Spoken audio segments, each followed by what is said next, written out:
Hello, everyone, and welcome to a special presentation today with our good friend, Dr. Meghan Walker. We're here to talk to you again about virtual practice and how to offer real care through virtual practice. This is a follow-up to our special presentation that we did last week, where we had a panel discussion with some amazing key opinion leaders in the space, and Dr. Walker was part of that panel as well. And so today we're doing a deeper dive on virtual practice and all of the expertise that she brings to the table as part of the Clinician Business Labs and everything else that she helps with coaching practitioners and learning, especially during this time, how to transition to more of a virtual practice. So Dr. Meghan Walker, welcome. Great to have you back. How are you today? Thank you. I'm great. I'm so happy to be here. Thanks, Alex. Awesome. Great. So why don't we start with just talking a little bit about what you're doing right now. You've been up to so much in the last few weeks. I'm getting constant reminders in my feed of everything that you're doing. You're running your own town halls on a daily basis right now. Can you give everyone who's listening kind of a breakdown of both what you were doing before the current crisis and now what you've been transitioning to since? Yeah, sure. Thank you. So, first and foremost, I'm a clinician by background. So I am a naturopathic doctor. And to be honest, what happened with me 6 weeks before all of this started was I actually sold my practice. And I had really made the transition that I wanted to spend even more of my time, and a considerable amount of my time had already been dedicated towards this, supporting practitioners in accelerating the impact of their practice. So I really set out this vision 5 years ago as a clinician. I said, I want to, by 2025, I want 10 million people who would not otherwise have had access to what I call upstream medicine, root cause medicine, to have access to practitioners like us. And what became more and more apparent to me in my own practice and with what we were doing with Clinician Business Labs is that I really needed to start to dedicate more of my time to supporting practitioners and colleagues so that we could disseminate this message. And so I've been sort of working towards this, and then as happenstance would happen, sold my practice, which was called Anthropology Performance Labs. We focused on performance medicine for entrepreneurs 6 weeks before COVID really transformed so many of our lives. And so what I had been doing prior to that, I ran a company called Clinician Business Labs, and we had been providing practitioner support for the last 5 years.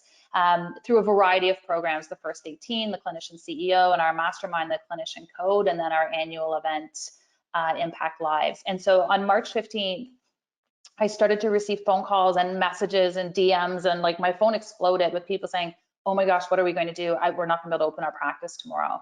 And by Tuesday afternoon, the 17th of March, we had already put together 85% of a virtual practice toolkit to help practitioners make that transition. And we were able to do that really quickly because we have been talking about the need to transition practices into the virtual space for an extended period of time and had already outlined the content that needed to go into that. And secondly, we've spent a lot of time talking about what I call the practice of the future. How do we start to recession-proof, diversify income, stratify our impact to consumers, not just through one-on-one visits. So we actually had all this content ready to go because we felt like it was such an important next step for our community. And then it just so happened that it immediately became relevant mid-March. And so rather than turning it into a course, we actually decided to turn it into a free resource. So that we could support this community in what was about to be and is a really compelling and trying time for all of us. Yeah, phenomenal. I'm so glad you gave your own intro because I could have never done that for you. It's never the same twice. No. I got to say, Meghan, I've known you now for a number of years, and it's truly phenomenal how you're always a half step ahead of the trend or ahead of the curve. And so that's why I'm really excited that today you're going to be sharing some more of your knowledge and wisdom, especially that which you've gathered here in the last few weeks, and be able to share that with our audience as well. I think, again, based on what you just said, you have this very unique perspective right now of working with a lot of these practitioners who are facing unique challenges, being able to absorb those in and then process them with your team and come up with solutions. So why don't we dive right into it and start to unravel some of these solutions that you've been working on. I know you've got some really rich content here that we're going to go through. Yeah, so let's jump into this piece. And I will say and preface this as well, in my own practice, we've actually been delivering care in a virtual context for over 5 years. And it's partly by virtue of the population that I work with. They're entrepreneurs and they're super busy. And one day they're here and one day they're not. And one day they're too busy to walk down the elevator and across the street. And we were right in the core of downtown Toronto. And some days they felt like coming into the office. So we recognized a long time ago that there are different needs to different types of patients. And in fact, there's a whole huge market of people who would prefer telemedicine to in-person medicine. So when I speak during this presentation of this notion of opportunity, I want you to recognize that what I'm talking about is an entirely new population of patients. And we're going to speak to how do you talk to your existing patients and how do you speak to a new cohort of individuals. So I believe we've covered this piece, Alex. I'm not sure if there's anything else that you want to throw in there, but I'm quite ready to just jump in. Maybe I'll just say quickly from a Yeah, housekeeping perspective that if you have any questions along the way, by all means, throw them into the comment box and we'll be fielding those. If there's any that jump out that I think you should be answering, then I'll stop you along the way, but we'll do a Q&A at the end. So anyone who's listening, by all means, just throw some questions in and we'll field those. And I'm just yeah, here for for color sure. commenting. So you're up, go for Oh, it. great. I need color commenting as we go and probably also to keep me on track. Okay, so here's what we're going to cover, and we're going to jump around a little bit. I'm going to try to keep it as sequential, and I'm going to build on this knowledge as much as possible. And what we'll try to do at the end is we have a slide that's really about rapid fire. It's all sorts of different key elements of telemedicine that we just want to plant seeds for you. So we're going to talk about how we can quickly and seamlessly shift you into this online space. I feel very, very strongly that those individuals who make a rapid transition and an immediate call to action to their patient base are the ones who are going to be most successful. And I'm going to talk to you about why you need to do that frequently and what that communication needs to look like. So we're going to talk about how do we engage your current patient base as well as tap into a larger pool, which I've already referred to. I'm going to reference regulatory considerations and recognizing that every state and provincial jurisdiction in North America is subject to different regulations right now. And so ultimately, no matter what I say, I'm in Ontario, which is one of the most highly regulated jurisdictions in North America. I'm going to reference everything to sort of this highest standard, but by no means am I what I'm saying exclusive to Ontario, or does it preclude your own need to check with regulators. And then we're going to talk about best tips in terms of practice of how do we make this an incredible user experience for your patients, because ultimately the easier you make it for them, the more they're going to want to engage in this over the long term. And then we're really quickly going to talk about different tools that we can reference. I love it when my screen no longer works. This is where Alex's lovely conversation will come into play. Let's see. Oh, there we go.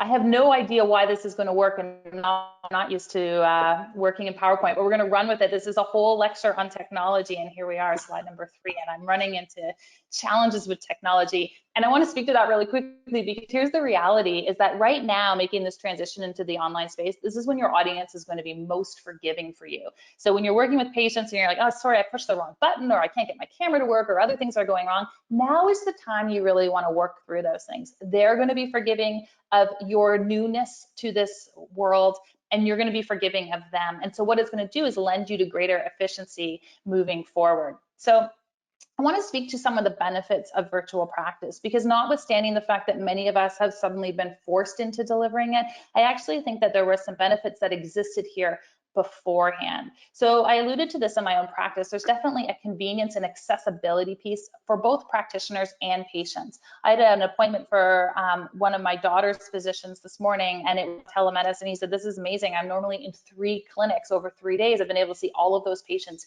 in a single day. So there's a much greater efficiency on both sides. And it allows you to have timely access to quality care. So even right now, while the conversation in the public forum is all about pandemic and the need to manage that acute healthcare situation, what we are still seeing is patients have other needs. And so it's really important and really critical that you continue to speak to your patients based on your vertical of expertise, but recognize that they may have needs where they need to access timely care, and telemedicine lends itself really well to that.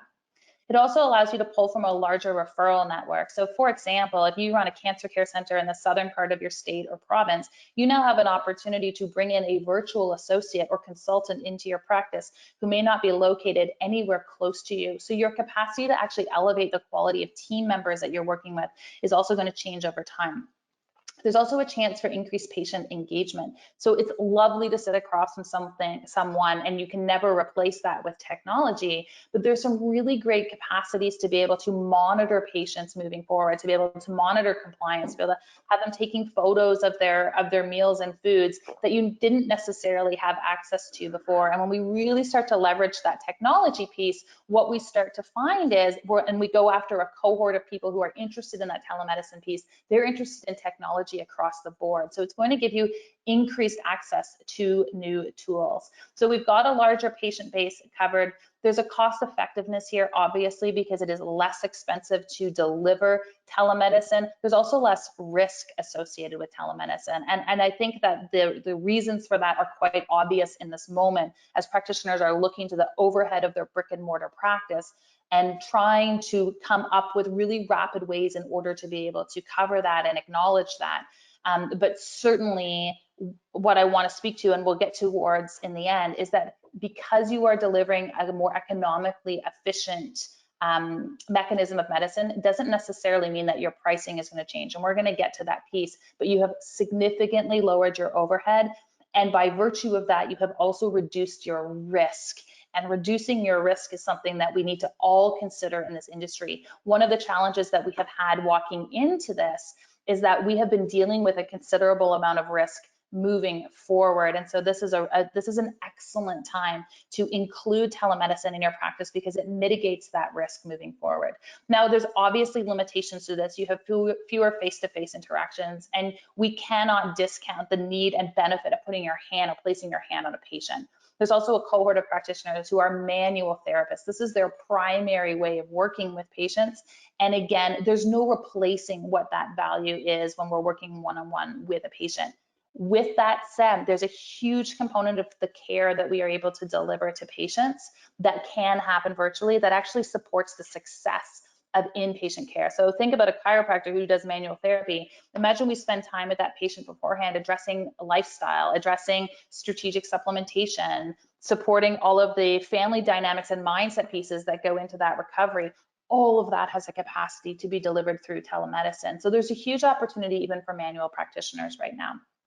So we're limited in what we can actually do. Procedural work obviously is also an issue, and we need to be mindful of the fact that there will be accessibility considerations. People may not necessarily have the tools, so they may not have a computer, they may not have a webcam, and they may not have internet access. Those are 3 prerequisites. And I always share with people, I've always got it beside me, our phone, because all of us always have it beside us. That's always a fantastic backup for patients. So again, I did a call this morning with one of my daughter's physicians. It happened on the phone. So he isn't even equipped with telemedicine yet. So while there can be accessibility issues, think outside the box in terms of how you can still reach those patients. And then there's going to be technical training requirements, both for staff and for patients. And we'll speak to this when we're talking about the user experience for patients, because it's really, really critical that you give them as much information as possible about how to access your electronic health records, how to access any of the additional tools that you are providing with them. The easier you make it for them to make this transition, the more successful you're going to be in terms of being able to onboard them. So just a few considerations that you need to keep in mind when you're transitioning to this virtual context. Professional regulations. Right now, what we are seeing is everything is different across the board. Some practitioners, based on their credentials, are able to cross state lines in terms of delivering care. We are not seeing that in Canada, so just to reference Canadian practitioners there for a second, but we are seeing that in the US. Some professions are allowed to use non-HIPAA or PIPEDA compliant telemedicine platforms right now. Those are the privacy credentials in the United States and Canada. So I know physicians in Canada, they've said it doesn't really matter right now for the time being. They will definitely make that transition moving forward. For naturopathic doctors, they're being really stringent on that. So again, you're going to want to reference your jurisdiction and your regulators to make sure that you are compliant with that piece. So again, accessibility is a big one. I'm going to mention this a few different times. We need to be mindful of that. So while we might be so used to being in the online space, our patients are not necessarily. So it could be both mechanical, they might not have the equipment, or it might be that they don't have the acumen. So you want to make sure that you are considerate of those two pieces, and you always want to have a backup. And then when we're talking about these virtual practice considerations, it's also really important that we look at the user experience. So right off that accessibility piece, user experience is actually a term that is borrowed from the technology industry, where they're really obsessed with making sure, as you click on a portion of the website, what does it look like to the person who's using it? What information pops up for them? How intuitive is it for them to navigate a website or an application or whatnot? I really like to apply the same terminology to our interactions with patients. And this frankly stands for a virtual experience or an in-person experience. What is your initial communication with that patient like? What questions are they left with that you haven't necessarily answered? What is the touch point when they come into your office? How much communication happens when they walk through the front door? Is there a reception team there? Is it entirely automated? These all speak to the user experience. And when you make that transition online, you can't assume that you're going to run things the exact same way. So I know practitioners who've been doing this for a long time, and myself included, we were really mindful about making sure before new patients had a virtual appointment with us, that our team reached out, that they had downloaded the correct software, that they had done a run through with them in terms of what that would look like. We sent out a video so that they could go in and see what that telemedicine platform would look like. Most telemedicine platforms will have a YouTube channel or a video resource section where you can grab a copy of that video and that link, and you can send that out to patients. So I want you to be really mindful of mapping out the touch points of patients, especially right now. You want to make this as easy for them as possible. And there's a fine balance between too much information and just enough information to make this really simple. So take your parents through it, take your neighbor through it, take your spouse through it, so that they don't have any questions before you get on your first telemedicine visit.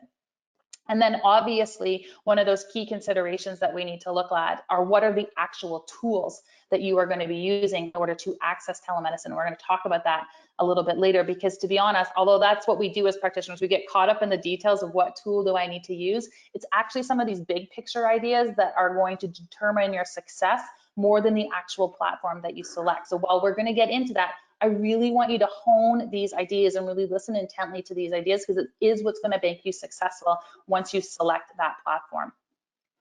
So let's transition and talk a little bit more about the tips and the best practices. So how do we actually make this transition, and how do we run a virtual practice? Well, one thing I really want to speak to before we even get into those nuances are the types of patients that you're actually speaking to right now. And in particular, in our groups, what we're seeing are two real camps. We're seeing practitioners who are like, listen, I've had a bit of a drop, but I'm actually seeing an upswing in terms of the number of patients who are coming to see me in telemedicine. I'm going to tell you why they're doing well. I also have a cohort of practitioners who are like, who are these experts telling me that I can have a successful telemedicine practice? I'm not seeing any conversion at all. And so in both of those camps, I've spent a lot of time looking at the marketing, looking at the assets, looking at who they're speaking to. And I want you to listen really carefully right now, right here, because this speaks directly to the type of patient who's going to make a transition into telemedicine in the immediate future. And then I'm going to reference the patients who are going to move there in the long term. And the biggest mistake I'm seeing with practitioners right now is they are trying to tell everyone to come into telemedicine. Their message is much too broad, and they're missing out on the opportunity of attracting the core group of patients who actually need their help. So I'm going to divide patients into 4 key categories, and this is not unique to telemedicine. This is in general how I approach the categorization of patients in all of our marketing. So the first group in that top left corner, these are the ones who are undereducated about their well-being, but definitely interested. So these are the individuals who go and they buy a yoga mat at the bookstore, and they have books, and they are indiscriminate as to whether they're reading WebMD or they're reading Goop. They're all over the map, but they have an interest in terms of their health. They don't know what they don't know. Those patients are not ready to make the investment to come and see you one-on-one. What they may be ready to do is make the investment of giving you their email address in exchange for a really high quality piece of knowledge. So this is where at the end of a blog post, you're going to give them a call to action to opt into your mailing list, for example. But trying to convince this cohort of individuals to come into your practice right now is not going to result in an immediate conversion. They weren't ready in the first place, and we're trying to deliver them care at a time where there's tremendous trepidation. So the best we can hope for with this cohort is to get them onto your mailing list and to start to nurture them. One of the things I'm seeing with practitioners right now is they're going, I need revenue right now. I need people coming into my telemedicine practice. And so they're posting it on their neighborhood Facebook page. They're emailing all their neighbors. They're throwing it out everywhere. And the problem is most healthcare consumers, even if they were interested, fall into this category. And so the feedback they're getting is no one wants my telemedicine practice, but we need to be more strategic than that. So the second group of patients, these are people who are slightly further along in their relationship with optimized or preventative health. This group of individuals maybe needs assistance with respect to their habits. So they're the ones who do really well with health coaching. They're the ones who've gone out and bought a Fitbit. They've got all the paraphernalia. They just haven't yet invested in you. This cohort of people, again, they're spending a little bit more money on their health, but they may not yet be ready for one-on-one care. They don't understand it. They don't want to pay for it. They don't have a sufficient need. There's any number of reasons that they might not want to come in. They might not want to give up their gluten or their dairy or something else. So this cohort of individuals, again, they may be interested in purchasing something from you, but it's probably not one-on-one care. It may be an online program that you have already created. So again, recognize that this cohort exists out there. Don't try to sell them one-on-one services, especially at a time right now. It's the third and fourth category who are going to be interested in what you're doing. So the third category, bottom left, these are people seeking condition-specific care. These people were unwell beforehand, they had a need beforehand, and they have a need now. So if you have a practice where you focus on autoimmune conditions or Lyme conditions or cancer or whatever the case may be, those of you who have niched, I'm Canadian, we say niche, those of you who have niched in your practice, you are going to find you have a faster uptake in terms of patients because they still had needs.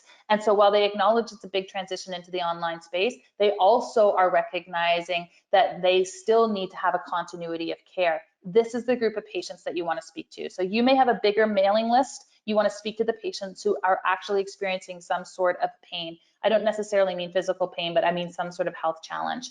The other group that is going to continue to spend, these are our health optimizers. So not necessarily Dave Asprey. He's got enough supplements in his closet to ride him through this, but those individuals who are already in the habit of investing in their care, they're going to want to jump back into that again. So recognize those two cohorts within your current patient base and speak directly to them in the context of your telemedicine practice. And I can take questions on this afterwards, but it's really important that we understand those four groupings. Because here's what happens traditionally, and this is for those individuals who are struggling before we had to make this immediate transition. What we are seeing is that this was traditionally the offering. There was not a recognition of those four different groups of patients. And this frankly, like, don't kick yourself over this one, because this is what we were taught to do. They have been delivering one-on-one care. That's the main thing they were selling. It's slow to build one-on-one care. Why? Because most people don't fall into those latter two cohorts. You've got to nurture them to that. But this is what we were previously selling. We were selling three versions of the same product. We were selling a long one-on-one appointment, a shorter one-on-one appointment, and then a really short type of one-on-one appointment. We were in essence selling three types of cups of coffee. And so what I want you to recognize, and the opportunity for everybody here right now, is to understand that there are different cohorts of patients. They have different needs, and they're going to purchase different things along that journey. So the model that you were previously engaged in, brick and mortar or virtual, where you just sold different lengths of appointments, moving forward, the opportunity is actually to step away from that piece. Your one-on-one care, and I'm going to share with you what it looks like, the practice model of the future. That one-on-one care is only going to be a small portion of the breadth of things that you are offering within your practice. It's really important that you understand that as we talk about a transition to telemedicine, because otherwise what happens, we're only having a discussion about how we take one-on-one care online, and we're missing out on the opportunity to actually start to diversify our revenue and reduce the risk in our business. So this is a practice ascension model. I call this the practice of the future. I've been talking about this for years. This is not new to any of the people who have been working with me, but it's particularly relevant right now. And so I just want to share with you what this looks like. So again, different patients at different places on their journey. Down here at the bottom, we have the opportunity to put someone into a membership. This is a low investment, high degree of value that they get, but what we have an opportunity is to nurture people, indoctrinate them in our way of thinking. It's a low risk way for them to dip their finger into the pond, as it were, with respect to the type of care that you can provide. That next piece up, I call this our foundational program. It can be delivered in person, but usually it's most efficient to deliver it online. And generally speaking, just for the sake of simplicity right now, your foundational program is really what you wish people knew before they came into your office. So you want to deliver really strong value to people, but you're not necessarily replacing one-on-one care. Ideally, you make it, you forget it, and that's where you send people before they come in. Remember, this is the cohort, this is that DIY group, right? They're not ready for that investment, but they're definitely further along that trajectory. The next group is a group program. Group programs the next step because now we've got the camera on. So group programs can be delivered virtually, they can be delivered in person. They're an excellent way of driving transformation and really starting to highlight when we can't necessarily shift someone's health in a group context, when we can't shift someone's health through lifestyle change. What illustrates itself very quickly in a group program is those people who need one-on-one care. One-on-one care is the last step here. And the reason for that is that now it is reserved for us really delivering the strategic care we were trained to do. All of those other steps along the way where people are able to work through that material themselves, are able to access it at a different price point, not only does that create a more robust business for you, but it actually is going to help you change the lives and change the trajectory of health for more people, all these people who are not ready to see you in a one-on-one context. So I wanted to point that out because all of this can be delivered virtually, all of this can be delivered in person. So suddenly what we've done is we've massively expanded your offering moving forward.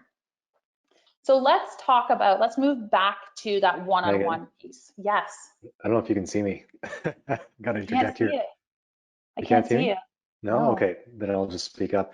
I had a quick question come in that I thought maybe we could address now. I have a feeling you're about to touch on this as well, but 100%. using that practice essential model, first of all, did you brand that to Fullscript colors? Your team branded that to Fullscript colors. Thank you, Cam, who's listening in here. The question is, if you're a new practitioner, let's say, sorry, a new practitioner to virtual practice, you have only done one-on-one in person so far. Using this practice Ascension model, where would you start and how would you kind of inject yourself now as a person who's looking to start this? Yeah, so you're gonna keep doing what you've always done, which is that one-on-one piece, right? And even if we weren't doing telemedicine right now and I gave this presentation, you're gonna continue to do the thing that you already have in motion and maintain that momentum. The value in having access to the big picture is really that it also enables you to see where you're gonna go. So one of the things we are seeing across the board with practitioners right now is they are not necessarily operating at the same degree of capacity that they were 2 months ago. And so as you have a little bit more time and space, this is where I want you to think about what would I actually deliver in a foundational online program or in a group program that would create and open more doors for me to new patients. But if you're making that transition to one-on-one care in that virtual context, and that's exactly what we're going to go into right now. If you were doing one-on-one before, you're going to go to continue to do one-on-one, but your marketing and your messaging to your existing list is really going to be around those people who have always and will continue to invest in their health and those people who are facing an imminent need. For all of those other groups, their needs have currently transitioned to managing other things going on in their life. Their pain is not sufficient to want to make this immediate telemedicine jump. Does that help, Alex? It sure does. Yeah, that's perfect. I think, again, the question that a lot of people have had, we saw this last week as well, is, you know, where do I start? And you just summed it up there really well. And, you know, again, you'll probably address this, but the other aspect of that is I don't have a list. Let's say I have, you know, 200, 300 patients that I've seen one-on-one, but now I need to scale this up. Where do I go from here? And if you're going to address this coming up, then we can just get to that. Yeah, well, let's get to that and let's contextualize it. This is great because I'm just talking, guys. So please throw those questions in and Alex, absolutely jump in. It is a law of physics that if something is not in motion, it's hard to get it to move. But if something is already moving, it is much easier to add speed and momentum. So if you've already been seeing patients one-on-one, make that transition. If you are new to practice, and guys, it's hard, I get that. You're fresh out of the gates and you're reliant on those new patients coming in. This is an amazing opportunity to continue to speak out on your social media channels, to be sending emails, even if it is a small list. And I'm going to talk to the group a little bit about why that part is so important. However, it's also a time to hustle a little bit. So if you've got 300 patients on your email list, I'd be individually reaching out to those patients. I would be going through your patient files being like, oh, Mary, James, Robert, all of those people were people that I have been seeing in the last 2 months where there's an issue with respect to continuity of care. I'm going to reach out to them individually. So like get in there, get in the weeds. So we can talk about this at a really high level about what we need to do, but we also need to do it right on the ground. We need to make sure we're opening up those patient files. Who have you seen in the last 6 months who you need to be seeing again? Pick up the phone and call them. Send them a personal email, reach out to them directly.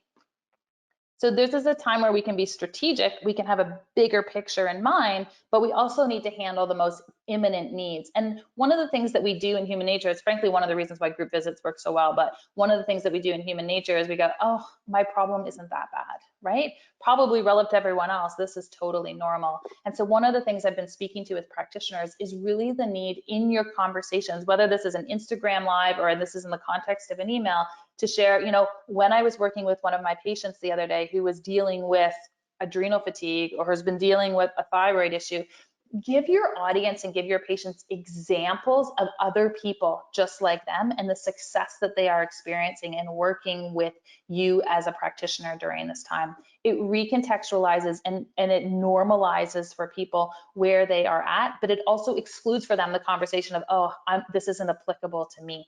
And that's one of the biggest risks right now in emailing our list and not giving examples and not reaching out, is patients are disqualifying themselves from needing your services right now. So the onus is on you to really explain to them why they need to be coming through the door. And the more examples and the more concrete, the better. So it's not sufficient to just say, I'm available for telemedicine, because those people are also like managing their 3 kids and they're trying to work and they're doing all of their other things. So start to give them examples as to why right now is the time to come through the door. And you guys are good clinicians. You can all come up with really good reasons. One last question there, Megan, quickly, yeah, is, as you're trying to expand your list, what are your thoughts on getting your patients to invite their contacts based on what you're offering as well, through groups or otherwise? Yeah, through groups. Listen, like when I finished with my patients and they're like, oh, this was really great, it was so good to see you, I will always say to them, and half tongue in cheek, I would be, amazing, I'm so glad it was helpful for you. Make sure you tell your colleagues, or make sure you tell your friends, or make sure, and they're always like, you know what, I'm going to do that. And especially right now, give people that call to action. Just like you should have a call to action at the end of your Instagram post, have a call to action at the end of those appointments. So if the patient says to you, this was way easier than I thought it was going to be, say, tell your neighbors, because I bet everyone else on your street is managing the same stress you're managing right now. And people actually love to be the person who is who's providing that information. We're like genetically predestined to want to be the messenger, as it were. So give them that social currency and let them absolutely give them that call to action. It's a great point. That is a great point that you just said, the social currency. Empower your patients easily to be able to spread the message on your behalf. Yes. Make them your sales force, in essence, right? Absolutely. Yeah. Okay, so let's get back on track here. That's okay. Yeah. We were talking about some of the advantages of the virtual context. So let's get into that. When we're talking about these one-on-one consultations versus these group consultations, you guys understand, I'm not going to go into this in great detail. You guys understand the value of one-on-one care. Most of us have been providing that for a really long time. One thing I just want to point out with respect to groups, because you can all do a group right now. So you can all be like, we have a pop-up Facebook group. Every 2 days a week, we're going to focus on new healthy habits. You've probably seen a ton of practitioners starting to launch these. I certainly know within our community, they are popping up everywhere and they're awesome. And what I've found in the last week is I've had chiropractors, RMTs, naturopathic doctors, functional medicine docs, they started pop-up Facebook groups because they're not sure they want to commit to it long-term, but they're going to commit to it right now. And they've said, listen, I'm going to show up every single day. I'm going to share a quick tip on something positive, something you can do, something that gives patients back control. And what's happening is you're starting to see the dynamics of what group care can actually do. Patients are sharing, well, not patients, but consumers are sharing recipes. They're sharing positive news. They're commenting on each other's stuff. They're giving each other high fives. If any part of this notion of, oh, I could have a group practice or I could have a group component to my practice is resonating with you, you don't have to spend a ton of money on this. You don't have to be massively strategic. You can take immediate action today, start a pop-up group and start to watch the dynamics that take place within that group. As you give that new group of people value, as you move down the road, 6 weeks, 8 weeks, you can give them a lead magnet that puts them onto your mailing list. So I know I've seen some questions here. How do we market to this group of people right now? You lean into value, and you can have an impromptu group where you're not only delivering value, but you're starting to understand what that can offer your practice. Alex, jump in if you're getting questions as we go along. Yeah, I was just going to ask, in the context of group visits, or I should say, just having a Facebook group like that, where you're actually answering certain questions and there's back and forth. Any concern around HIPAA compliance? Yeah, it's a great question. I did Facebook Live with James Maskell this morning, and we were talking about the same thing. So there's language that you can definitely use around that HIPAA compliance piece. You need to be clear. A Facebook group, we're not as concerned about that. So you just get in there really clear. I'm not anyone's doctor in here. I'm just someone facilitating this conversation. You can say that over and over again. They'll all get the point.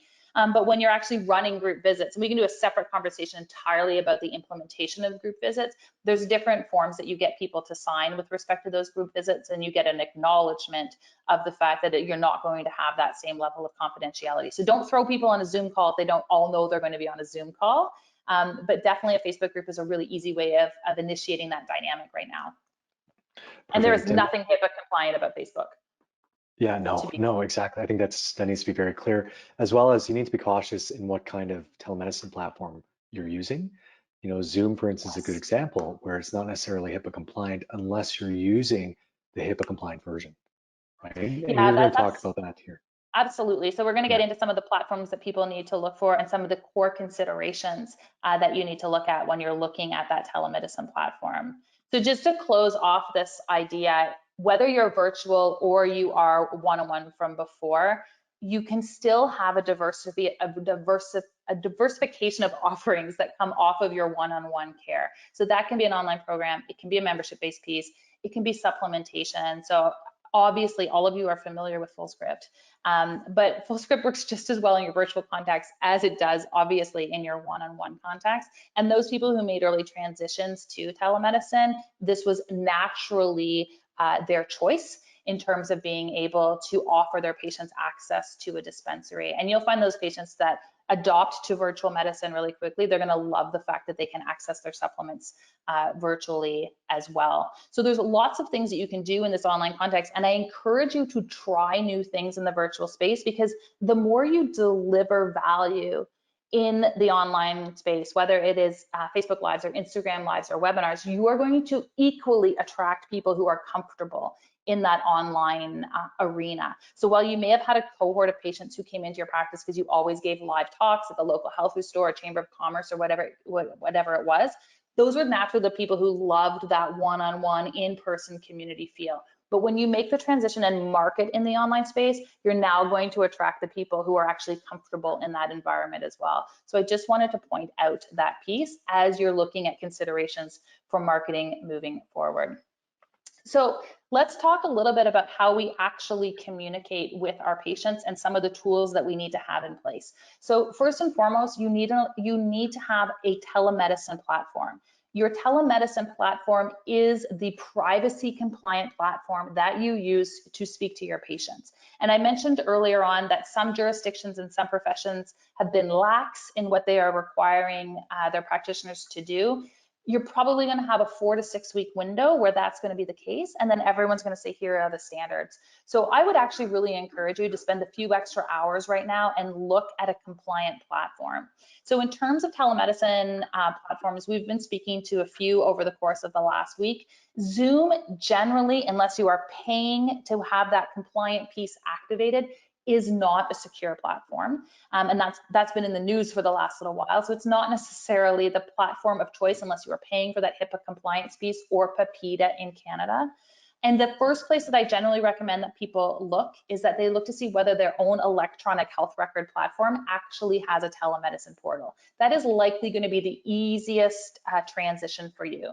The next consideration after you've looked at whether or not something is compliant with respect to privacy and after whether or not your electronic health records actually have that telemedicine portal is then you want to look to what the user experience is going to look like, both for the patients, most importantly, and secondly for you.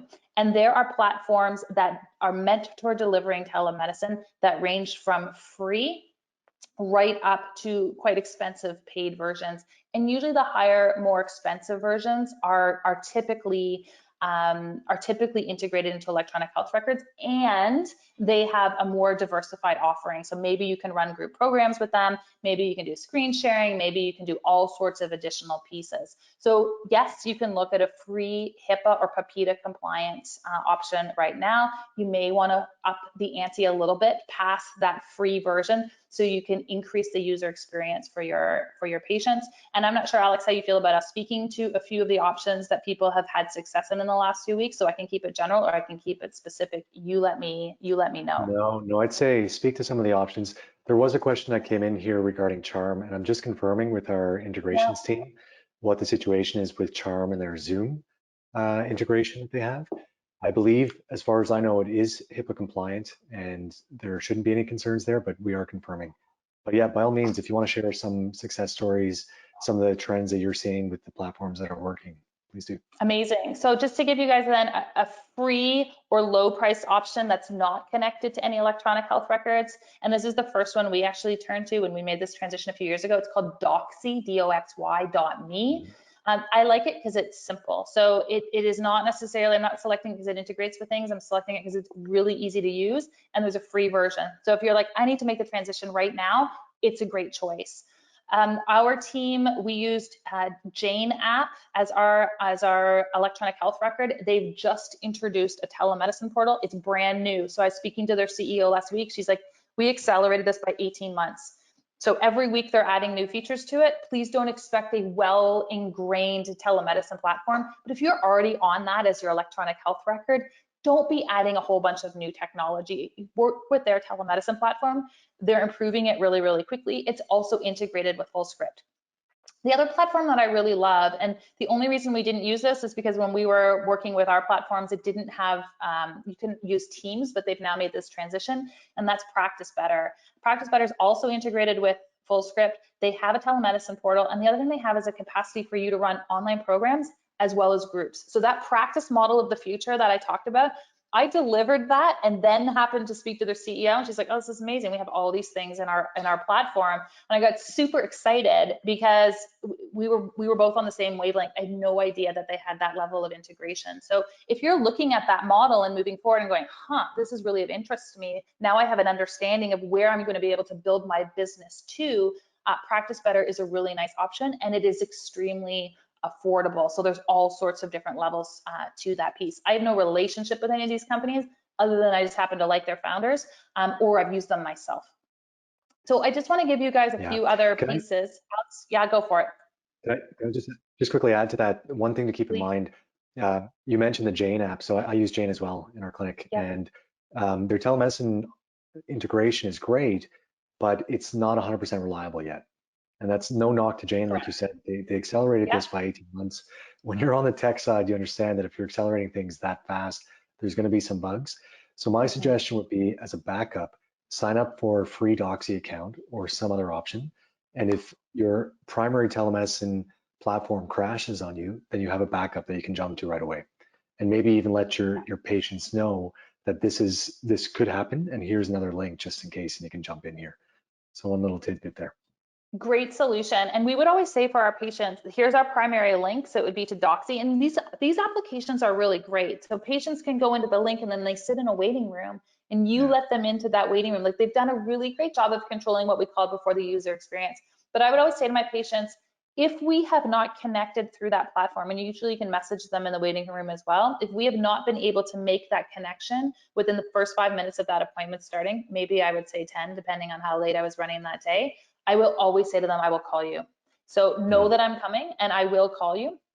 And I actually just always use the phone as my backup. And sometimes we'd have the screen working, but we'd have to communicate by voice on the phone. And that worked well when we needed it to work well. Just make sure you're really clear with your patients in communicating what that backup plan is going to look like. So they're not sitting there waiting as the appointment canceled or you're not showing up, because there's none of those other visual cues that you're used to having in your office. So if people have questions as we're going along, I'm happy to answer those. And we're going to circle back and talk a little bit more about tools at the end in sort of a rapid fire way. So I'm really happy to open it up there as well. I really just want to address a few other pieces, because this is also a really fantastic time to make a few other considerations. So we talk about in our models of delivering transformational care that one of the things that's really helpful to have are actual ways of being able to track patient success and communicate with patients. So this is also an interesting time to start to explore some of the other tools that are available to patients. It can be as simple, I've got my Oura Ring on. It could be as simple as an Apple Watch. There's also some really incredible coaching apps that integrate well with these electronic health record platforms, but enable you to have ongoing communication with patients between your appointments. So again, this is a time where you're going to start to make some transitions in your practice. It's a time where people are going to be forgiving with respect to technology. You will have a cohort of patients, especially those health optimizing patients, who are going to be really interested in some of the adjacent technologies that you can use in order to track their practice moving forward. So I mentioned a few of them. I know Designs for Health has a Well-World app that's coming out that enables direct coaching. We've used another app out of New York called Nudge. And again, these are both coaching apps, HIPAA compliant, enable you to speak directly to patients, but it gets people out of your inbox. And it sometimes means you don't necessarily have to have an appointment. You have a new way of being able to move them forward with their care. In all of these considerations, you want to make sure that you're mindful of that user experience. Here I am coming back to this idea again, but it is so, so critical. And think about things in your immediate term. This is where you might want to try Doxy.me, but then explore some of these more robust options. You want to make sure that you're being compliant with respect to regulation. So you're not using FaceTime, you're not using Skype, you're using one of these HIPAA or PROPITA compliant platforms. And Doxy is a great place to start because it's a free version that you can use. And then again, look at that user experience and then look at that cost moving forward. It is way less expensive to deliver telemedicine, but it is also not the time where you are going to want to have the $2 version of a platform. So if you are used to creating an incredible in-person experience for people, I want you to really think about what you need to invest in order to deliver highly effective, easy to use online care as well, because you want to make sure that you have that brand continuity between that in-person offering and that online offering. So have a short-term solution, but really be looking towards the future of how you can be delivering high quality care in an online context. So just to transition as well, because while we're talking about tools to be able to deliver the care, I just want to reference some key digital marketing tools. I know for a lot of you in working with your patients one-on-one, you are highly reliant on referrals as a way to be able to bring people into your practice, and that still stands in the virtual world. The difference is when you have a brick and mortar practice, the primary thing that drives traffic through that practice door is often geographical location. So if you're close to someone's office or if you're close to their home, you are the right choice for them, and then you also happen to be amazing. But when we're looking at things in the online space, consumers have an advantage here in that now they get to pick between all of the experts available to them online, which speaks to the need for you to be really explicit about what it is that you treat. So while you maybe got away with in the brick and mortar context of having your website say, I treat everything, I treat acne and autoimmune conditions and digestive stuff, I'm all over the map, you won't get away with that the same way in the online space. So there is going to be moving forward a different onus on the level of professionalism that you lend to your online marketing. That doesn't mean it has to be complicated. It just means it has to be congruent with your brand. So here are some foundational things that I want you to think about when it comes to delivering online marketing. A professional website is going to matter. It doesn't mean you're spending $15,000 on your website. It just means it's really clean and it's on brand for you. That it is simple for people to navigate, that they understand what it is that you treat and how you can help them. Listing out 85 possible conditions that they might have is no longer going to cut it. So you want to keep your messaging really, really simple, professional, modern looking website. a blog or podcast content. So I'm going to talk to you a little bit about how we start to put these things into a system. Both of these are really advantageous because it's a place where you can lend thought leadership. Now, is this a time to be launching a whole new podcast or a whole new blog? Probably not. You've got enough things to think about as you're moving your practice over and transitioning online, but I want you to think to the value of some of these pieces. So the thought leadership component really matters. It can happen on a blog. It could happen on a podcast, probably if you already have those pieces going. It can happen through a webinar. It can happen on IGTV. So leverage some of the tools that you already have some momentum on moving forward, but continue to lend your voice to those particular platforms. It's also important as you're building out those pieces, and having a blog and having content on your website is going to lend itself well to something like search engine optimization, but we're not even going to worry about that right now. It is way down your priority list as you are making this transition into the online space. Really work towards having a professional website.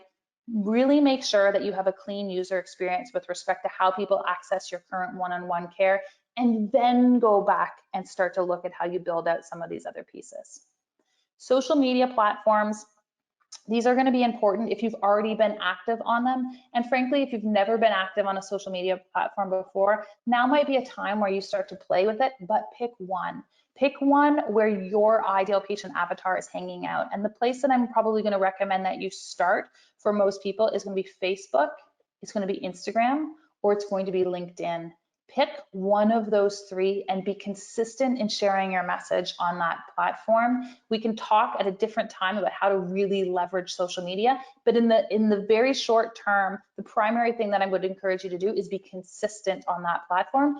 Drive people to their website, drive people to your booking link, and just have it on rinse and repeat. Everyone is going to be at a different stage of readiness for their adoption and interest in telemedicine. And so the people who booked with you last week, they were interested last week.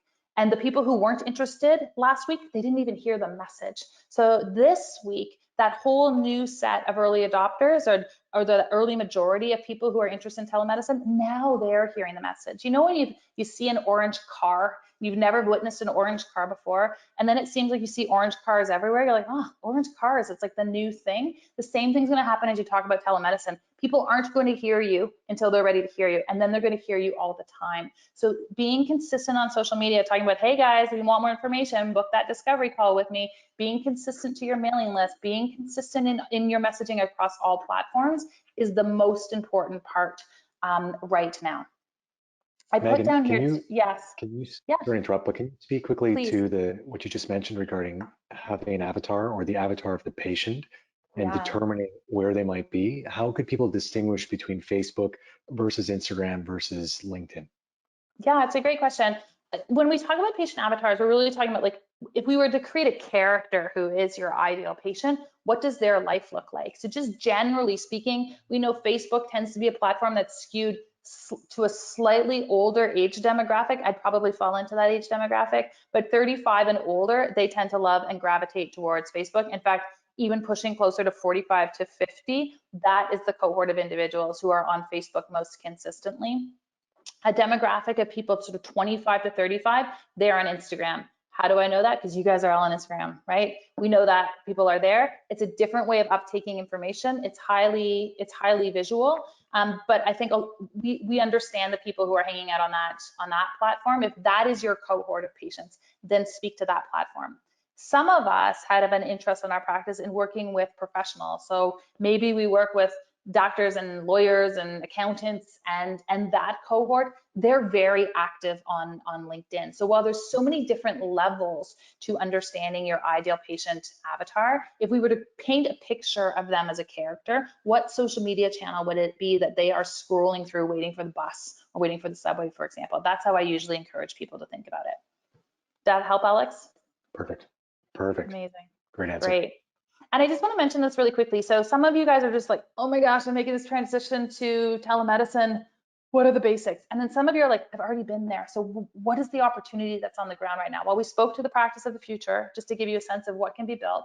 This is also an amazing time if you have this inclination to actually be investing in Facebook or Instagram advertising. Why? Because the cost of lead acquisition has dropped considerably. And we're doing a huge epic training on that next week because we do see such a huge opportunity here. This is for people who have done traffic before. This is for people who have a lead magnet ready to go. This is for people who have a webinar ready to go. If that's not you, then just like put your fingers in your ears and pretend I didn't say that. But if you've got those assets ready and that's been part of how you've marketed to people in the past, do know that now there is an opportunity to market your services in a paid context and acquire new patients for much less than you would have paid a month ago even in order to run online traffic. So I'd be remiss if I didn't mention that.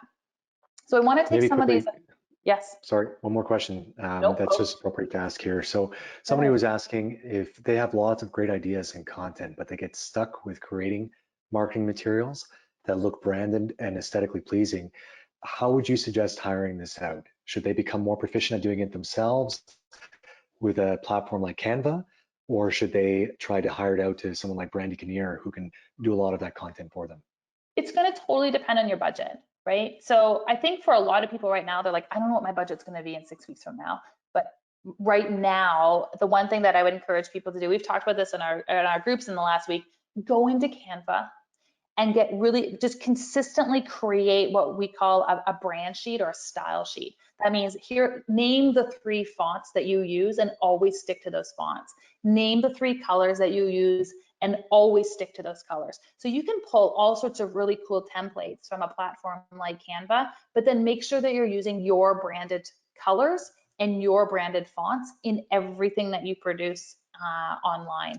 And we can get more advanced on that when we talk about, you know, your branding on your website versus your branding on your posts. But Canva is a really great place to start. The other thing I will say is I have a whole cohort of practitioners who are like, oh, I don't want to send an email out because I don't know how to format my emails. If you're on the email list of big marketers, you will know they don't put pretty things in their emails. They don't put logos in them. They don't have headers and footers. They don't do that because those things tend to be earmarked to go to junk and spam. So your emails that you send out from your MailChimp or your ActiveCampaign or whatever it is that you happen to be using, don't sweat about not having those beautifully branded. They're actually going to be read by more people the more simple they are. So just pick one font, always use the same font in whatever email marketing platform you're using, and then just be consistent. Don't overthink it. We get so caught up in the details. It's why we're good clinicians. It's why sometimes we're not great marketers. So be consistent in your messaging. Pick your 3 fonts. You can have them picked by the end of the day today, and then be really consistent with them. Did that do it, Alex? Phenomenal. Actually, one quick follow-up to that, Megan. Do you have a resource that people can access when they're trying to develop their brand guide, if you will? I know you offer this through your training, but is there anything that people can kind of jump to if they need just some high-level guidance? That is a really great question. I'll have to circle back to that. I know we covered extensively in the first 18, and it's definitely a piece of content that we could create really quickly and share in our clinician collective in the next week. Okay. Yeah, and make sure you mention what that clinician collective is so people know. I will. Yeah. Absolutely. Really quickly, guys, just like I built you the practice model of the future, I want to give the things that we talked about just a little bit of context. So on the left-hand side, these are all your touch points where you're speaking to patients. You don't need to do all of these pieces, but I want you to understand this is where they're going to hear about you when we talk about your telemedicine practice. So you have current patients that you're going to transition, but the opportunity to acquire new patients is going to happen because you are consistent on one of these platforms. So it might be on your blogging platform, it might be on your podcast, it might be on paid traffic, it might be on social media, it could be from referral. It's definitely not right now from a dinner party. And when we have these primary pieces, we want to give people a call to action to go to the next step. So one of the things we're speaking to in our groups right now is we're saying, have your primary platform and be consistent. And if that's all you can do right now, then I just want you to do that. I just want you to produce consistent content there. Sometimes it's just a simple one-liner. When we start to build this system out, what we're going to build people towards is giving a signature talk. Many of you have given talks before. And the one question I have received so many times is if you had zero money and you were starting out from scratch, because I think a lot of people feel like that, what's the one marketing thing you would do? And my answer is always the same and has always been the same. It's that I would speak. I would get on stages or I get online and I would talk and I would have a consistent message. And so that's why 2 months ago and today we're talking about the same thing. Have a consistent place where you speak to, And eventually what you want to do is you want to be able to give people access to you in the context of a signature talk. That signature talk, people are going to opt in for. They're going to give you their email address. Now what we're doing is you're building your mailing list. We're going to nurture them. We're going to send them 3 or 4 emails, and then we're going to say, hey, I'd love to get on a call with you, a discovery call, where I can share with you more about how I practice, how I can provide a solution to whatever is going on. And if this sounds really simple, it's because it is really simple. What happens is people don't do it. So a significant part of our training and what we're working at with practitioners right now is just starting to put this piece into play. And this is not going to be an imminent thing for everybody, but this can be over the next 6-month thing for everybody. I really do contend that if practitioners make an early transition to telemedicine, 2020 still can be an incredible year for you. Big blip in the middle, but incredible year, but we've got to have a system on the back end. So when I talk about the different things that we can create, it's lending itself towards the forward momentum of this system. So we spoke about this Ascension model. We talked about the different places that we can start to go. One thing I just really want to address, because we spoke about this last week on the panel that we delivered, Alex, and it's one of the biggest questions that I've been receiving and hearing people comment on, and that is, well, what should we charge for our telemedicine visit versus our in-person visit? I want to be really clear that what most of you are selling is not your time. You use your time to organize your day, but what most of you are actually selling is your strategy. So think about those different types of patients that I painted a picture for early on. We've got those people who don't know what they don't know, and then we've got the DIYers, and then we've got the people who actually really are ready and wanting to see you in a one-on-one context. What differentiates you one-on-one from those other areas of value is not that you suddenly are spending more time with someone, it's that you are delivering your strategy. And so whether you are in office or you are in a telemedicine platform, the delivery of your strategy and the value of your strategy has not changed. So I'm really encouraging practitioners as they make this transition to telemedicine to not include a massive discount on their service as a marketing tool to get people through the door. There are some ways of being able to transition your pricing right now or acknowledge or have patients who reach out to you say, listen, I need that continuity of care, but I can't pay, or I'm a really dire situation. You can make a one-on-one call. I would encourage you to have a policy around that, but you can make a one-on-one call related to that in your own practice. But I would not advise that you make a blanket shift in your fee structure down because you have changed your overhead in the delivery of your strategy. What I suspect will happen in the next 6 months is that your fee structure will remain the same as you transition online, but what you will find is that your one-on-one in-person care probably becomes slightly more expensive. Why? Because it is more expensive. It's a higher degree of risk, it's a higher degree of overhead, but don't discount your strategy right now. Innovate, but don't discount your one-on-one care pricing. So it's the biggest question that we are receiving in terms of how do we make that transition and how do we price it effectively. We've been saying this for a number of years. You reach more people not by lowering your price, but by innovating your offering. So that's where if people can't afford to come and see you one-on-one, having this pop-up Facebook group right now is an incredible way of being able to deliver value for people where they're not necessarily having to pay for those one-on-one visits. What you also see is that people access Facebook for free, people access one-on-one care way up here from a price point perspective. You naturally see how you need to have some offers in between, which is why that foundational program and the group program in your practice of the future down in the long term are going to make sense for you to look at how you include them. Megan, a question that came in that's relevant here Yes. is, let's say you start offering virtual group visits. You know, I think everybody who's listening, they have a sense of what their one-on-one pricing would be. And then, as you've mentioned, you know, you have kind of an entry point that doesn't cost anything. But let's say you have a group of 10 people. Where do you start with developing pricing points for that? Yeah, it's such a great question, and it's going to really depend on what the density of value is that you deliver. So I will share, because she shared it openly this morning. I had Michelle Paris on our talk we were doing about group practices, and this is not a group visit that's covered by insurance. So people are paying out of pocket for this, but they do 10 sessions delivered over 10 months, and the cost to the patient is $450 to participate in that. And they've really strong uptake with that piece. They're delivering like incredibly transformative care. It is not a cost that is picked up buy insurance is 100% an investment on the part of the patient. But it is a perfect example of often practitioners here, certainly in Canada, people have $500 to put towards their insurance. We know as practitioners, we cannot deliver transformational care for $500 one-on-one. We just can't. We've hardly gotten into gluten-free before someone has exhausted their benefits. But what's really cool, for a similar investment on the part of a patient, we can actually completely transform their life.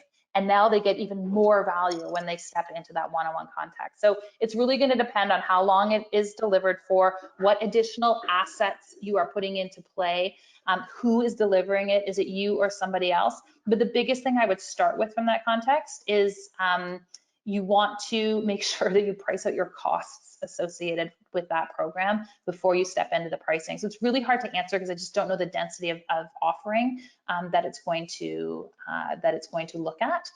But you're probably going to want to make sure that that the investment that people make in terms of that group experience is not going to completely exhaust their health budget for the year, and you're going to want to temper your offering accordingly. But it would be just so much easier to answer if we could have a dialogue around it. Yeah, just a quick follow-up to that is, if let's say you're in a jurisdiction where block amounts or block billing is not allowed, so in other words, charging up front, how does Dr. Paris, for instance, or others that you know, how do they charge for something that's $450 for 10 sessions like that? Do they charge individually? Do they charge a lump sum? And how do they bill it to insurance, or it's not billable whatsoever? It's not billable to insurance. So if you want to take a group program like that and make it billable to insurance, you have to charge them at each of the individual sessions if you're in a jurisdiction that doesn't allow bulk visits. So what Michelle does and what other people do who deliver these types of programs, it's actually just a different offering. It's not a consultation offering. It's, I came and I did your group program and delivered your group program. And to be really clear, how that works from a regulatory perspective is that in the delivery of that group program live, it's no different than if you were doing a foundational online program. This is not a place where you're going to start doling out individual prescriptions. You're not going to be saying, and you should be on 2,000 milligrams of vitamin C, and we're going to put you on N-acetylcysteine, and you're not going to have a supplement protocol adjacent to that group program without some element of individualized care. Most regulators would flag that really quickly. This is really about throwing things around. This is really about delivering foundational knowledge in a group context, and the group itself is what's so powerful there. Right. So then, just to be clear, I'm thinking a lot of practitioners are asking this now. Are we allowed to do that as practitioners in those jurisdictions where block fees or that kind of chunk charging is allowed? Yeah, because you're not charging for patient. These are not patient visits, so that's not what you're doing. So Michelle practices in Ontario. She's allowed to do it in Ontario because she's delivering a group program in her office. It is not naturopathic. It's not naturopathic care. Just like you would charge for an online program, and you might not watch the entire online program all at once. So it's just really important that it's not billed as a naturopathic visit, that you're not trying to claim that piece as insurance. So it's not an individualized care experience. It's a group program. Yeah. And I'd say I'm preaching to the choir here, but you could also argue that if you're getting people to invest outside of their insurance dollars, then often that means they're more invested in their own care anyways, versus, I'll just use up my $500 and then I'm done and I'll see you next year. You don't get as invested of patients when they're restricted to that little budget in the same way. 100%. And there's lots of ways of structuring your broader patient offering so that you can really account for that piece strategically. But it's really difficult to build a practice based on people who are only willing to spend $500 a year. That's not, when we look at the lifetime value of a customer who's only willing to spend that on an annual basis, that it's really challenging to build a business that way. So you want to make sure that your breadth of offering is considering people above and beyond that restriction. And the other thing I just really want to hone in for people is, I've asked patients for years, why didn't you book sooner? Why didn't you come in sooner? We make this assumption as practitioners that it's cost, often because we're struggling with our own costs, our own money mindset pieces. It is rarely the financial piece that is actually the impediment for patients. it's usually the risk piece. They don't want to disclose things. They're scared we're going to shift their lifestyle too much. They're just not ready to make the transition. Think of many times we have been thinking, I'm going to start exercising again, and I'm going to start on Monday. Patients do that, but like in a big epic way. So my caution here is just really not to make an assumption with respect to your fee structure or your consideration of a new model in general, thinking that people's biggest limitation is financial. It is a limitation for a component of patients you're drawing from, but it is not the universal reason people are not booking one-on-one care, even right now. Yeah. All right, let's carry on here because you got, I think this is your our last slide. This is our last Yeah. slide, and then I want to be a few really more questions. respectful of people's times. That's okay. It's Yeah. also really valuable, and people can listen in afterwards. But just some like rapid fire pieces and consideration. So we've talked about those telemedicine platforms. I'd really encourage you to look at one that can accommodate a one-on-one visit and a group visit model. Really explore that idea, but most importantly, look at whether or not it's HIPAA compliant and PPIDA compliant. Many of your electronic health records that will also enable you to do telemedicine will allow you to do your scheduling, and they will allow you to do your billing through that platform as well. And that is a really nice option, again, when we're speaking to the user experience for patients. Super awesome when they enter their credit card just to book that appointment. Amazing when that appointment finishes and then their credit card is charged and the receipt lands right into their inbox. So when you can make this a really seamless experience for your patients, they're going to want to come back. They're going to want to tell their friends. It really starts to accentuate your business. So if you pay an extra $100 a month to have a platform that will do that for you, I promise you, you are going to get a return on investment in that piece. So in looking at these tools, make sure that your platform can accommodate the breadth of where you want your business to go. Consider whether or not you want to have scheduling and those billing options. Consider whether or not you want to work off your electronic health integration. And then as we're starting to expand the different things that are available to you in the online space and supporting your business, understand and know looking forward that you really can start to transition a huge part of how you delivered it one-on-one in an entirely virtual context. You can have health coaches and accountability pieces in your care that run entirely through apps. You can use virtual accounting services. I'm sure most of you are already using that piece already. Same with virtual support. So for the last 7 years, our practice was run entirely out. We ran a micro practice. We had 4 associates in our practice, and we were never all in the office at the same time. And all of our admin support actually happened remotely. So we dialed in on that user experience, but we really have been experimenting with this idea of how do we significantly lower our overhead and our need for brick and mortar assets. And we've been doing it for a really long time. So again, this is something that's really simple and easy to do.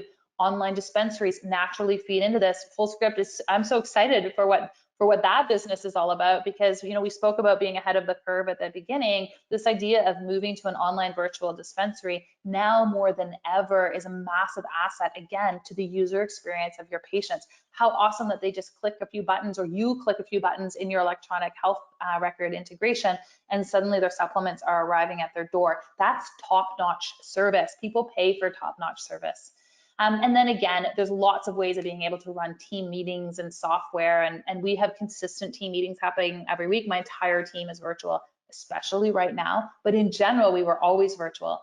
And so you really can run a dynamic business. You can have incredible in-person offerings, but you can move so many of these things into the online space. You can be more efficient with it. And while I know for a lot of you, you're like, I'm not a tech person, the mindset shift that I've been really encouraging people to work towards is this idea that you weren't a tech person a few weeks ago, but now you are. And now you are because it is the platform and mechanism through which you can do your craft, through which you can continue to serve, through which you can live your purpose. And it's actually a huge privilege that we are able to do this. So many people right now are handcuffed by this present situation, and that they cannot do what it is that they were meant to do because there just aren't tools that will enable that and facilitate that.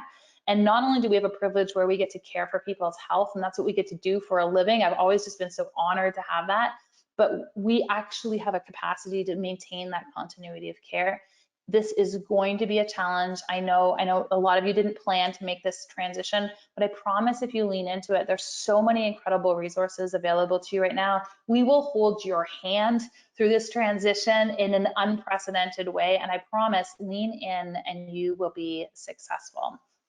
So that brings us to the end. That brings us to an opportunity. If you guys have questions, I'm happy to hang out and continue to answer those questions. And I know Fullscript has some really amazing resources that they've put together, and we put together some really awesome resources as well. Yeah, for sure. I just want to call out again the two links that are on this slide. Go to clinicianbusinesslabs.com/page-forward. You've set up an entirely free offering right now for people to dive into, get more of the details that we just talked about here. So you do deep dives on all these things. The town halls that you've been doing on a daily basis for what, 3 weeks now? 4 weeks. 4 weeks, We're on every week day, 4. different topic that you can dive into. So I know we had a few comments coming in here saying, this is a little high level. Is there anything more in depth that you're going to be doing? I would strongly encourage that you start following Meghan Walker and her team and everything that they're doing on a daily basis right now, because there's a lot of incredible resources. And then again, to call out our Practicing Virtually page that we just launched last week. Dr. Walker is on there as one of our lightning talks, and we have a number of other KOLs have contributed. We will be keeping that page evergreen, meaning that more content will be coming out. There's also articles in there, and what I wanted to point out in particular, there's one that is 30 apps that were recommended by our practitioners that they use in their practice with their patients. We're also rolling one out later this week, either today or tomorrow, of a number, dozens of apps that you can use to help your patients stay on track with their health. So whether that's monitoring apps or mindfulness, diet tracking, whatever that might be, we're putting together a whole resource in that way. So if you're feeling overwhelmed with where do you start, what do you do, either check out Megan's page or check out our page, because there's a lot of information already listed there. Megan, I do want to be conscientious of time, but one big question that I wanted to ask, because sorry if you hear meowing here, I've got my cat in the background. It's all good. I feel like this is a big question, and we may or may not be able to answer it, but it's one that's certainly been coming up a lot from our US practitioners who are insurance-based. And let's say a patient's insurance is tied to their employment, and either they lose their employment or they lose their insurance coverage, and now they no longer have that as an availability. And on top of that, they're being very conscientious of their funds. I know you've covered a lot of using various options otherwise, but any clear messaging for the US practitioners who are in this situation where they're typically insurance-based beyond what we're used to in Canada, where you have a small insurance piece, but this is ongoing insurance care. And now you've got patients who no longer have insurance and are also very conscientious of their funds. Any thoughts on that? It's such a real question, right? And so we can talk about things at 30,000 feet all day long, but then we're like, here's the on the ground problem. I'm going to refer practitioners to their state associations for the latest solutions that are coming up in this regard. And I was just on a meeting with practitioners and some stakeholders in the US related to this particular topic. And the reality is no one has a solution for this at this moment. This is the kind of thing where normally it takes people 6 to 8 months to really come up with a robust new policy in the management of these situations. And we just don't have that time right now. So, and there's also caveats for US practitioners with respect to having an insurance-based practice and a cash-based practice. That also is a complicated situation. It's not just straightforward, just accept cash. This is really a time where I believe strongly that leaning into acts of service are going to pay themselves long-term. That doesn't satisfy your most imminent cash needs, but I do think that there are ways of being able to offer structures of care where we are able to support patients. So in some cases, you may offer what you are doing pro bono. It's not necessarily where I recommend everyone move their practice to, but this is where we're actually seeing incredible value by having pop-up groups or by having a pop-up Facebook group in particular. So you can have a more formalized version that you run, or you can do something really easy on Facebook. And what it enables you to do is have a way to be able to continue to speak to patients. You can do what we've been doing. You can jump in every single day and give them increased value. You can keep them up to date on what's happening with respect to that insurance piece. You can deliver them tools and values that you may otherwise deliver in the course of an appointment, but it really is an incredible opportunity to be able to lead in through value, to lead in through leadership. Well, in essence, you are buying time until you get an official response around how to manage what's going on. But I recognize and appreciate that it's a super challenging situation, and it's unprecedented for everybody. Yeah, What are your thoughts, Megan, on direct primary care? I mean, in some ways, that's a similar model to the membership models that you've talked about. Mhm. It's more common in the US and it's cash. Sorry again if you hear my son running around in the back here. New reality. Yeah, my three kids are Um, hidden. so it's a a cash-based model where you're essentially getting people to pay into a membership and Mhm. shifting people away from insurance-based practice. Again, challenging at a time where people are going to be more conservative with their funds. And I think you just Mhm. addressed that really well. But any thoughts on shifting to a cash-based direct primary care model? I love it. So where you have that flexibility, that's definitely a model that I'm encouraging practitioners to look at. And just to paint a picture for that, what it means for patients is they pay, generally speaking, a flat rate per month, where they get a defined access to you or to a health coach or to a team in whatever definition you are looking at. And there's a few reasons I like it. I like it from a business management perspective because what it does is it preserves cash flow for you moving forward. At a time like right now, the onus will still be on you to ensure that you are providing ongoing, in fact, probably more value than you're used to delivering because you want to ensure retention. But what it also does for patients is now they've invested upfront in their health and it becomes really a sunk cost in their life. So it's one of those costs either they've completely paid for upfront or it just kind of comes off their credit card in a smaller increment. They Mhm. know they're invested in it psychologically. So it's not this start stop type of transactional care that the ongoing funding model tends to support. So we actually see really strong outcomes with it. We see strong business outcomes with it, but we see strong patient outcomes with it as well. And that's the thing, is that no matter what model I'm speaking to, the lens through which we deliver and teach these pieces is always around patient outcomes first. So I certainly am not going to say, let's have this patient outcome model that is going to decimate your business, because you can't serve when that is taking place. But when we are crafting and teaching models moving forward, it's really around the sustainability of the business for practitioners, paired with an incredible capacity to deliver outcomes for patients. Yeah, that's a great answer. I'll mention as well, if you are interested in or looking for direct primary care, DPC resources, a great place to start is a website called hint.com. It's a platform actually that provides the end-to-end tools that you need to launch a DPC offering. And that's just a good place to start because they've got a number of resources on there Awesome. as well, if you want to learn about it. One last question that we haven't really talked that much about, but it was, forgive me if I'm butchering this question here, but It's all good. you talked about no, more about the question asker. You talked about being clear to patients about accessing their electronic health records. And what this person would like to know is what electronic health records should be available to our patients and how can they be available and the language to communicate those to our patients. So I think what they're trying to say is, how do we, as we transition our patients to electronic care and electronic health records, what should we Right. make available and what considerations should we have in that regard for patients to access their electronic health records? Yeah, it's a great question. More information is not necessarily better.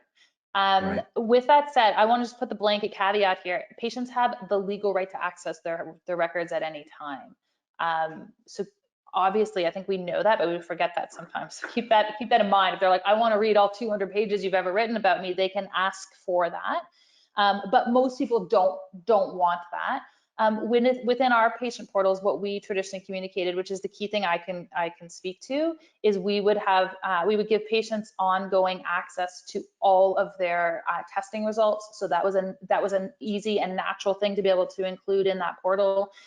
The other thing that we would do is we would have a summary of what's happening with respect to their current care. So we called this our health procedure protocol, and then this is where they were able to log in and they saw what is the primary thing we're focusing on right now, what are the key lifestyle things that they should be focusing on right now, what does their current supplementation plan look like, and we formatted that and made it look really nice and was totally on brand, and that was always available in their patient portal as a PDF.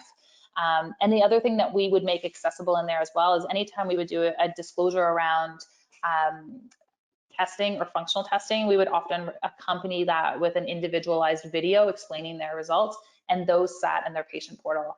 And I have not, in 13 years of practice, had any requests beyond that from patients, with the exception of when they are transitioning. So no one's ever asked to see more than that. So those are the pieces that we would make available to them. And if they needed more, we would give them more. Brilliant. I hope that answers it. I think I you just did. want to say, Yeah. I want to say too, Alex, just in reference to the toolkit, it's so challenging in an hour like this to be able to cover detail, but also the strategic thinking behind why we're doing things. And so what we did in that toolkit that you can access at the Pay It Forward link, it's totally free, is we've put in all of our town halls. But the other thing we did is we created a 7-part training, which then breaks it down into the minutia. So right from how to speak to patients right now, how to market to patients right now, like the specifics of of what language to use. We have downloads in there from lawyers around what kind of telemedicine language you should have on your consent form. So if you're like, oh, I want more detail, and I know as practitioners, I'm a practitioner, when it comes to taking action, we want to detail, that level of detail actually exists within the toolkit. I've lost Awesome. him. Perfect. Meghan, with that, we're going to wrap it up. Sounds great. Am I still here? You're here. You're here. So, okay, I'm going to wrap it up now just because we're quite over time and we want to be conscientious of people's time. But I will say this, all of this will be recorded, or it is recorded, and we're going to post it on fullscript.com/webinars. We'll put the slides that Dr. Walker has gone through in the show notes there, as well as any other details that are relevant. And then again, just encourage everyone to please check out these 2 links, because there's a ton of resources already posted at these where you can go into a lot more depth as needed. So Dr. Meghan Walker, thank you again. It's always a pleasure. You've always got so much information to share. So we'll see you again probably next week, since this is our 3rd webinar 3 weeks in a row together. But have a great day. Thank you for everyone for joining, and take care, everybody. Take care and stay safe.